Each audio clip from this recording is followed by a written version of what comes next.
Yes. Now, more breaking news also coming in. In fact, in the latest updates, an Iranian diplomatic source has warned against the presence of U.S. Central Command or any regional military officials during the ongoing indirect talks in Oman. The official has been quoted as saying any such presence can jeopardize the process of indirect nuclear talks between Iran and the U.S. It has been reported earlier that the U.S. Central Command Chief Admiral Brad Cooper was expected to join the meeting. So Iran seems to be not wanting any U.S. Central Command officer there in these talks or around at all, Major Katoch. What do you make of this?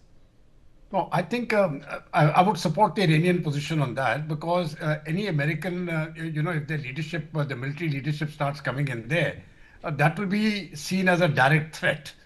I mean, my mind goes back to, when Indira Gandhi met the US president and she had Sam Manekshaw sitting there. And, when Indira Gandhi tells him, either you stop the Pakistanis or we will, or he will, So this is, if the American generals are sitting there, it's a direct threat. So I think the Iranians won't allow that. But that notwithstanding, I'm quite certain about one thing, as I said, that the Americans are not going to back down on the nuclear issue. They may back down on the missiles. The Iranians, well, let's see, if they back down on the nuclear issue and keep hold of the missiles, they've got something to say. But otherwise, it's a no-go. The larger fear which I have, which the ambassador also alluded to, if this region flares up, then I'm afraid there are a whole lot of actors who are not in the game who are going to be very seriously affected, and India is one of them.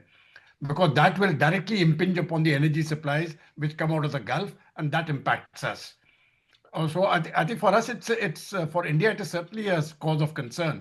We don't want that to spill into war, especially into oil war, because if that happens, then our energy resource, our energy supplies gets constrained, and number two, the energy prices will skyrocket, and that I think is going to be very, very harmful for us, including for other countries like China also. So it is certainly not in India's interest that the present situation spirals out of control, and we hope that there will be some sort of an agreement. I hope that Iran, backs down on the nuclear issue, and if they do that, I'm quite certain that there can be peace. Okay, let me in fact quickly address some more breaking news also coming in now. Oman's foreign ministry has said talks with Iran and US focused on preparing the appropriate conditions for resuming diplomatic and technical negotiations.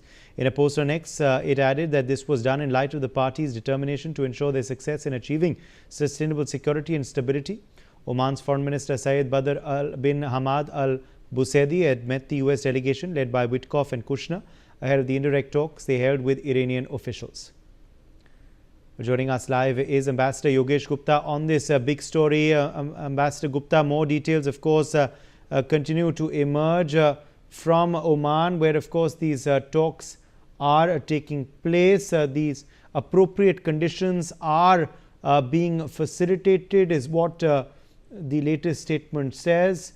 In fact, we are learning that this post on X, of course, does give us a sense that both sides have a determination, and balancing both sides' determination now becomes key.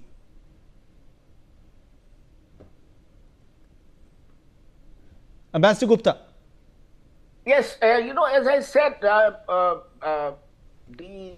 objectives of the two countries are very different, in these talks, and the US has a very ambitious agenda. The Iranians have a very narrow focus.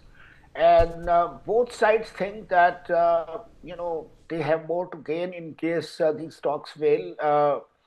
US, aided by Israel and other countries, they think that, they will be able to impose sharp damages on the Iranians, both in terms of their leadership, in terms of their missiles program, in terms of their nuclear program, and Iranian economy, and so on. Possibly there could be regime change. The Iranians think that US will probably not be will be dissuaded from such a large attack. It may not succeed. It may lead to more chaos, and therefore Iran doesn't need to sort of completely surrender. And therefore, the Iranians have adopted a more harder stand now. And in view of this, I doubt if these talks will succeed because both Trump and the Israelis, they are much more ambitious than what Iran could possibly offer them now.